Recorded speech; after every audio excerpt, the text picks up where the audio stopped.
Iron Mike Tyson is a legendary savage who needs no introduction. Most people think his success was due to his natural gifts like speed and power, but that simply wasn't the case. Those played a huge role in it, but the truth is, he was actually an extremely skilled boxing genius. By the end of this video, you'll know exactly how skilled Iron Mike truly was. Let's get into it. So the way we'll break down exactly how skilled Mike truly was is by breaking down his strengths and weaknesses. Let's start off by breaking down his 3 biggest strengths. So the first strength we will break down is his most important strength, and that is his offensive footwork. I say this is the most important strength because it was the foundation of his fighting style and it let all his other strengths flourish. So to understand exactly why his offensive footwork was the foundation of his success, we first have to understand his fighting style. So Mike Tyson was a 5'11" heavyweight, where most dudes in that weight division are 6'3 plus. So this means he was always at a physical disadvantage. And due to this, he had to fight in a way that allowed him to use his small stature as an advantage. Luckily for him, he met a legendary trainer named Cus D'Amato who developed a fighting style that was literally perfect for Mike Tyson. Cus taught Mike the peekaboo style of boxing. The peekaboo style is a primarily defensive style that allows you to go forward and be an aggressive counterpuncher. And the biggest difference between the peekaboo and traditional style of boxing is that the peekaboo style is designed to allow you to switch between southpaw and orthodox stance compared to the traditional style of boxing where you are taught to stay in one stance. And if you don't know what southpaw and orthodox stances are, southpaw is when your right hand is in front of you and orthodox is when your left hand is in front of you. The peekaboo style of fighting is designed for you to get on the inside, stay there, and give your opponent absolute hell while also being very entertaining to watch. And nobody executed this better than Mike Tyson. So now that you understand his style of fighting, let's get into his offensive footwork. The first thing that made Mike's offensive footwork so great was his ability to cut off the ring. Cutting off the ring was absolutely essential for Mike because his goal was to get on the inside every single fight. We'll dive deeper into exactly how Mike would close the distance and get inside later on in the video. Mike would cut off the ring through his lateral movement. Instead of chasing his opponents in a straight line, Mike would step laterally or diagonally to meet his opponents at a point in the ring where they couldn't keep circling because he kept the angle off, and that is where he would start to let his hands go. The second reason Mike's offensive footwork was so good was because of his ability to create angles. It was truly beautiful watching Mike's footwork when he was attacking. He would be able to put himself in positions where he can hit and not get hit on a very consistent basis. The way he did this was through these 2 ways of movement. First was through side steps or slides, as some people like to say. Mike would use explosive side steps or slides to land devastating hooks, uppercuts, and straights at an angle where he was completely safe.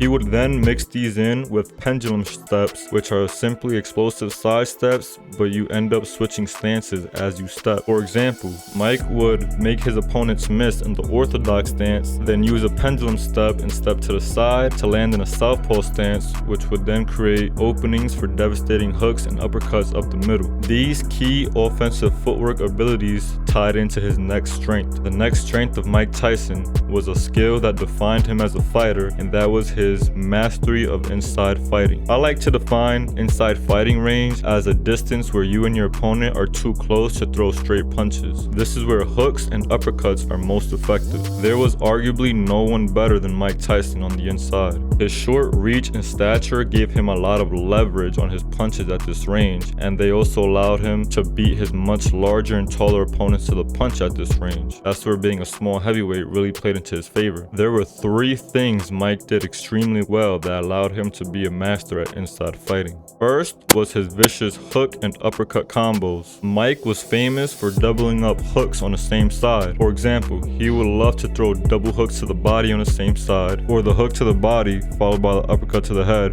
right on the same side. And sometimes he would even mix in a powerful straight when he was at an angle where he had enough room to throw it. The next thing that made Mike a master of inside fighting was his ability to seamlessly switch stances. This was so key to Mike's success because it allowed him to be an extremely unorthodox and unpredictable fighter. You see, most fighters are used to their opponent sticking to one stance, so when you start switching stances on them, this makes them use a lot more brain power and think a lot more, which then leads leads them to hesitate a lot more, which then gives you more opportunities to attack and capitalize off their hesitations and mistakes. Switching stances also ties into the next reason Mike was a master at inside fighting, and that's because those stance switches allowed him to create very unique angles that were very difficult for fighters to deal with because they never experienced that before. Like I mentioned earlier, Mike was extremely good at creating angles, and this is, in my opinion, the most important reason why he was so good on the inside. He was just too good at getting to positions where he can hit you and you cannot hit him, and at the end of the day, that is the name of the game. This is exactly why angles are so important in boxing. They allow you to get to those positions where you can hit and not be hit, and they create those openings for those punches to get through the guard. So Mike's mastery was a huge key to his success, but he couldn't put this skill to use if it wasn't for his next strength. The last strength we will break down in this video is Mike's ability to close the distance. But before we continue with that, if you're enjoying this video so far, make sure to hit that like button to show the algorithm this is a video worth promoting. When I say close the distance, I mean to get past the maximum reach of your opponent's jab, where hooks and uppercuts are best used. If he couldn't close the distance and get on the inside and work, he couldn't put his other strengths to use. And if you watch all the fights he lost, most of them were due to him not being able to work on the inside. So in order for Mike to be so dominant on the inside, he first had to get there, and the way he did it was through these three simple tactics. The first tactic he used was using head movement to close the distance. Mike would use the head movement by first using feints to draw out punches from his opponents, which he would then use the head movement to slip and catch him with devastating counters to get on the inside. That was the tactic he used most often. The second tactic that Mike used to close the distance was to come in behind his jab. That's the safest way to close the distance, and Mike Tyson had a very underrated jab. He would use his jab to pressure his opponents into the ropes or the corner, and once he hit you with the jab, he would follow up with power punches, and if they hit clean, it was lights out. We all know Mike has some of the best punching power we've ever seen. And the reason I'm not mentioning punching power or speed as some of his strengths is because I want to focus on actual skills that anybody could develop. The third tactic Mike used to close the distance was an unorthodox one, and that is he would use his back foot to step first when coming forward. Now you might be thinking, how the hell does this help you close the distance? Well, I'll tell you why, and that's because when he would step with his back foot first, when he then stepped with his front foot forward, it allowed him to cover twice as much distance compared to if he stepped with his front foot first. This is a very unusual technique because in boxing, they teach you to always step with your front foot first when you're going forward to keep a balanced stance. But you see, when you're a master of your craft like Mike Tyson, you could break certain fundamental rules. So now that we went over his three biggest strengths,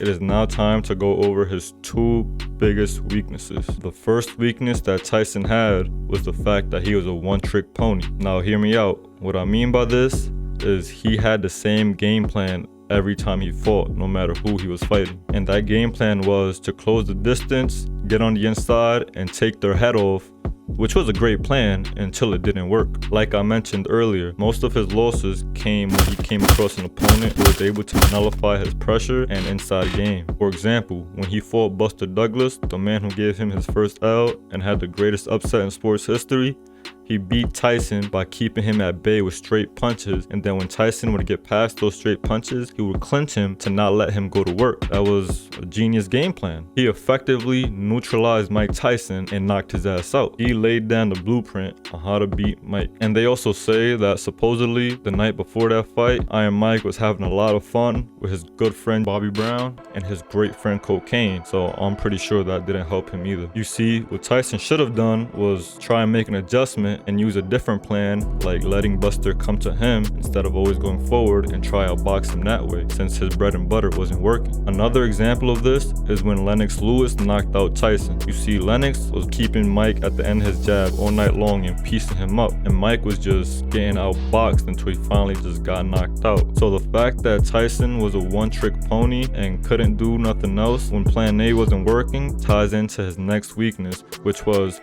He could not fight backwards, he could only fight forward. I personally never seen Mike Tyson boxing backwards. If you have, please send me the link. I'd love to see it because I've never seen it. A great example of this is his first fight with Holyfield. You see, Holyfield knew that Mike Tyson could not fight going backwards, he could only fight going forward. So his plan was to make Tyson go backwards. On my mind at that time was keep Mike going backwards and see could he adjust going backwards. And as much as I came forward, he wouldn't do anything but go backward to referee break. And once referee break, then he would try to come forward. Then I have to get him to go backwards again.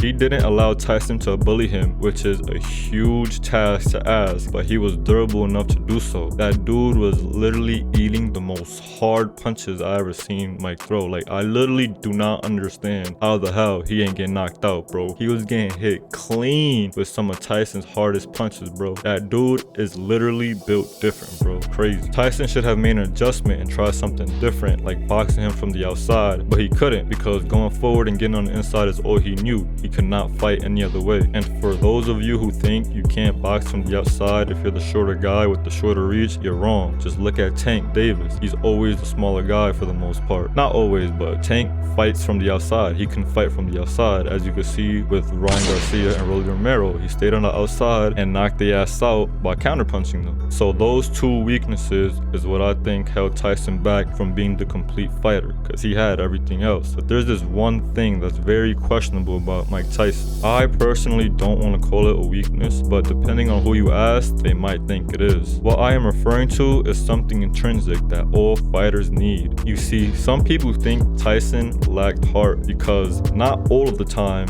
but a lot of the times when things got super tough for him in the ring and he was facing a lot of adversity, he usually didn't overcome it. His former trainer, Teddy Atlas, thinks this is the case, and so do many others. A great example of this is when he bit Holyfield's ear. Many people think, including myself, that Tyson did this because he knew Holyfield was the real deal, as his nickname goes, and he was just a different beast that was not gonna lay down for him. But on the flip side of this, Tyson did show heart in his career, like when he fought Tony Tucker, Mitch Green, and Razor Ruddock the second time. Those guys pushed Tyson and went the full distance with him.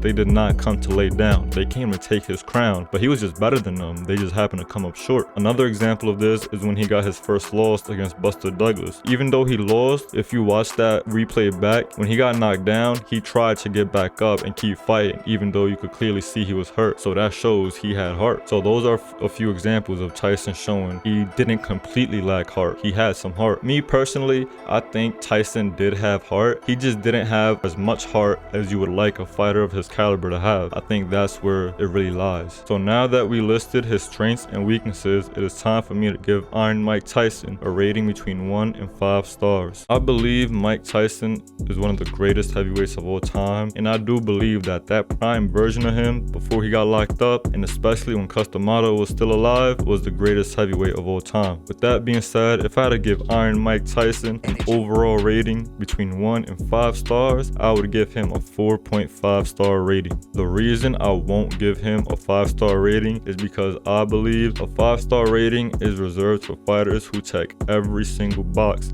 and Mike Tyson did not check every single box. He did check most of them though, but not every one of them. That lack of ability to make adjustments and fight going backwards is important. That's why he has the losses he has. So that's why I won't give him a 5-star rating. Let me know in the comments if you think I'm bugging with the 4.5. Y'all thought I was bugging with that video on Shakur with the 3.5. I was kind of bugging with the angle in front. I should have gave him a 4, but fuck it. Iron Mike is an all-time great, and there will never be another Iron Mike Tyson. He was truly one of a kind. He is one of my favorite fighters, but he is not my absolute favorite fighter. Click on this video right here if you want to learn about my current favorite fighter.